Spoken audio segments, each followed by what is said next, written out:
Olá, bem-vindos, bem-vindas. Vamos dar continuidade à leitura do livro O Cavaleiro Preso na Armadura, uma fábula para quem busca a trilha da verdade. Autoria de Robert Fisher, editora Nova Era.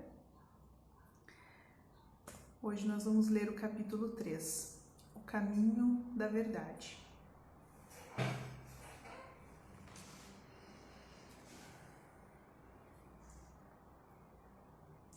Quando o cavaleiro acordou, Merlin estava sentado silenciosamente ao seu lado. Desculpe por ter agido da maneira tão pouco gentil, disse o cavaleiro. Minha barba ficou toda encharcada. Ele acrescentou desgostoso. Não precisa se desculpar, disse Merlin.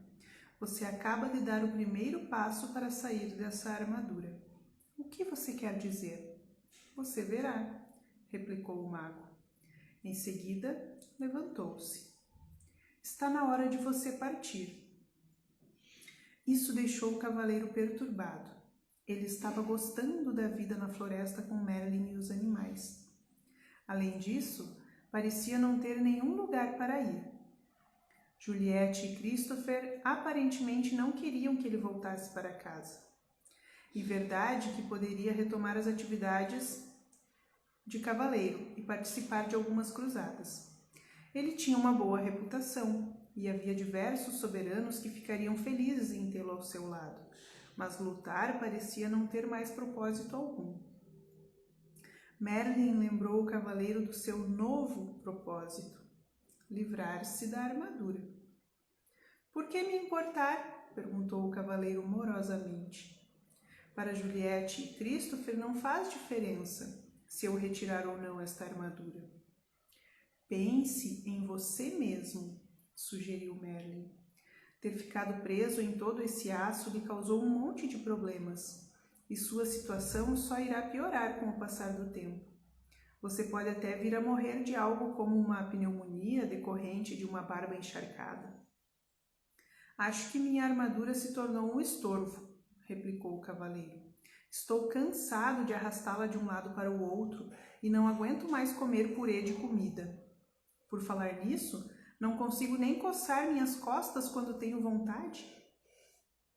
E faz quanto tempo desde que você sentiu pela última vez o calor de um beijo, a fragrância de uma flor, ou ouviu o som de uma melodia bonita, sem que essa armadura se interpusesse no caminho? Nem me lembro, resmungou o cavaleiro tristemente. Você está certo, Merlin. Tenho de retirar esta armadura para mim mesmo. Você não pode continuar a viver e a pensar como fazia no passado, continuou Merlin. Essa é a principal razão por que ficou encarcerado nessa prisão de aço. Mas como conseguirei mudar tudo isso? Perguntou o cavaleiro inquieto. Não é tão difícil como pode parecer, Merlin explicou, conduzindo o cavaleiro até uma trilha.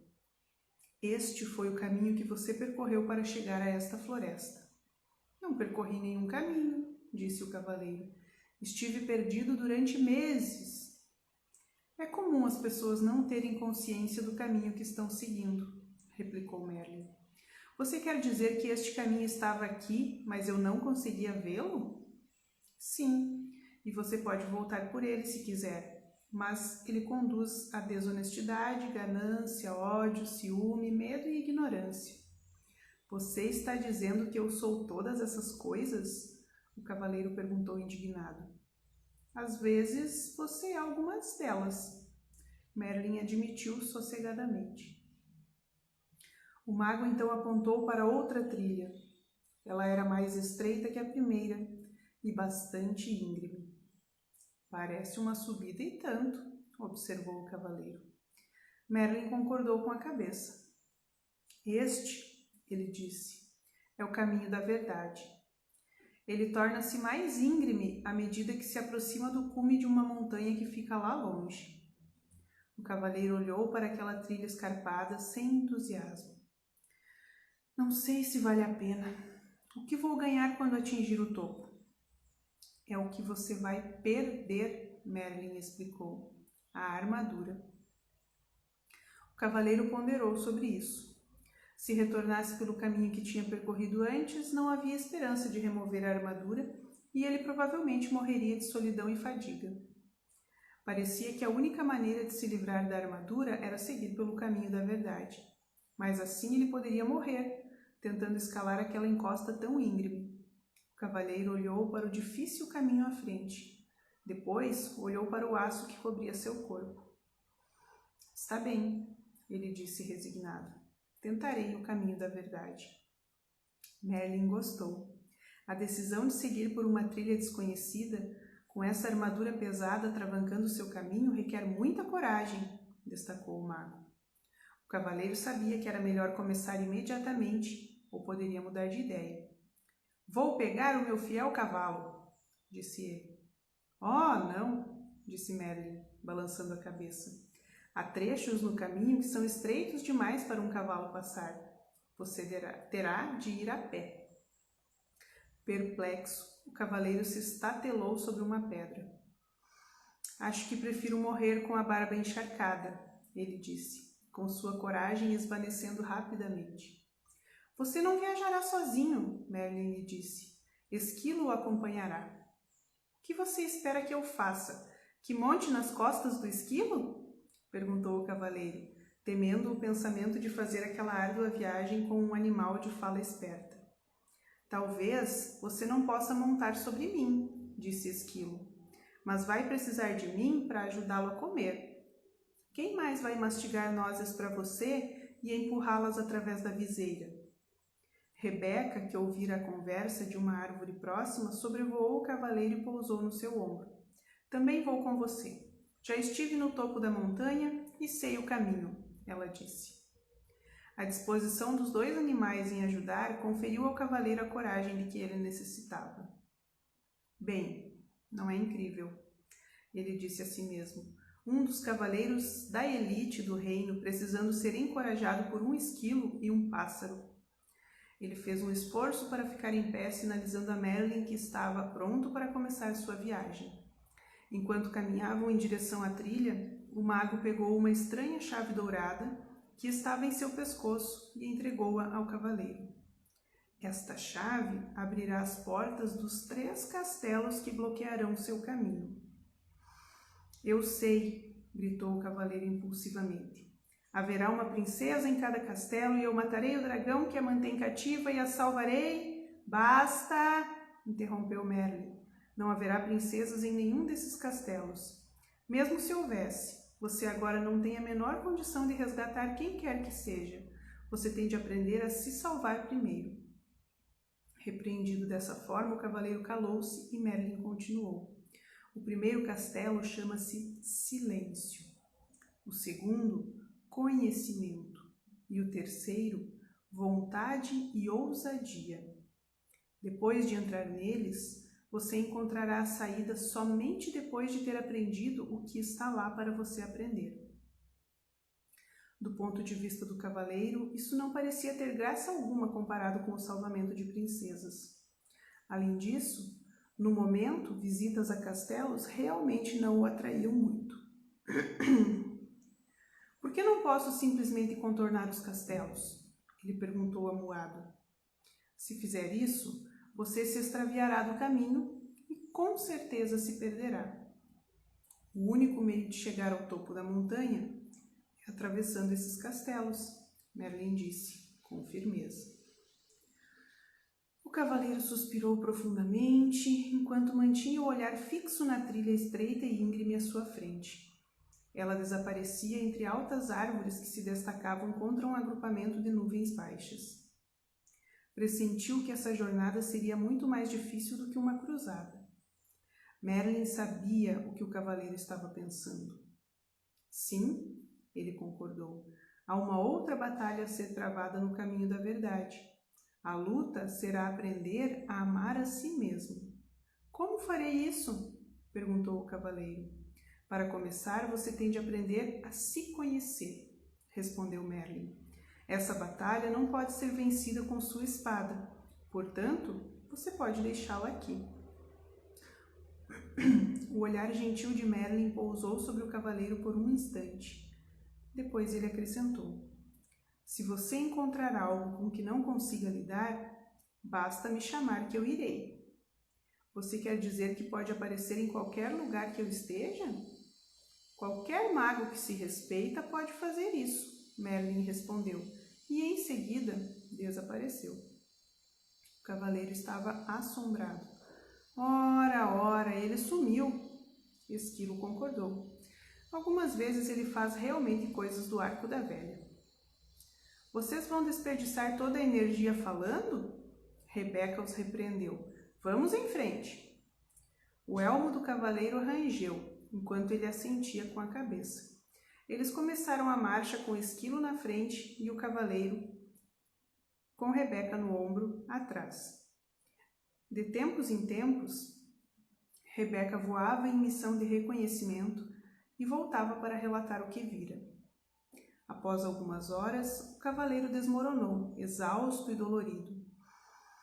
Não estava acostumado a viajar de armadura sem estar montado no cavalo. Como já estava quase escuro, Rebeca e Esquilo decidiram que poderiam parar ali para passar a noite. Rebeca voou entre os arbustos e voltou com alguns frutos, que empurrou através dos orifícios da viseira do cavaleiro. Esquilo foi até um riacho próximo e encheu algumas cascas de nozes com água, que o cavaleiro bebeu por meio do canudo que Merlin lhe dera. Cansado demais para permanecer acordado e esperar as nozes que Esquilo ainda preparava, o cavaleiro adormeceu. Ele foi acordado na manhã seguinte pelo brilho do sol nos seus olhos. Desacostumado com o clarão, ele semicerrou os olhos. Nunca antes sua viseira havia permitido a passagem de tanta luz. Tentava compreender esse fenômeno, quando percebeu que Rebeca e Esquilo olhavam para ele, tagarelando e murmurando, excitados. Empurrando o corpo até uma posição sentada, subitamente se deu conta de que conseguia ver mais do que no dia anterior, e podia sentir o frescor do ar de encontro ao seu rosto. Parte da viseira havia rompido e caíra. Como isso aconteceu? Ele ficou pensando. Esquilo respondeu a sua pergunta não verbalizada. Esse espaço enferrujou e se desprendeu. Mas como? Perguntou o cavaleiro. Por causa das lágrimas do seu pranto, depois que você viu a carta em branco do seu filho. O cavaleiro refletiu sobre isso.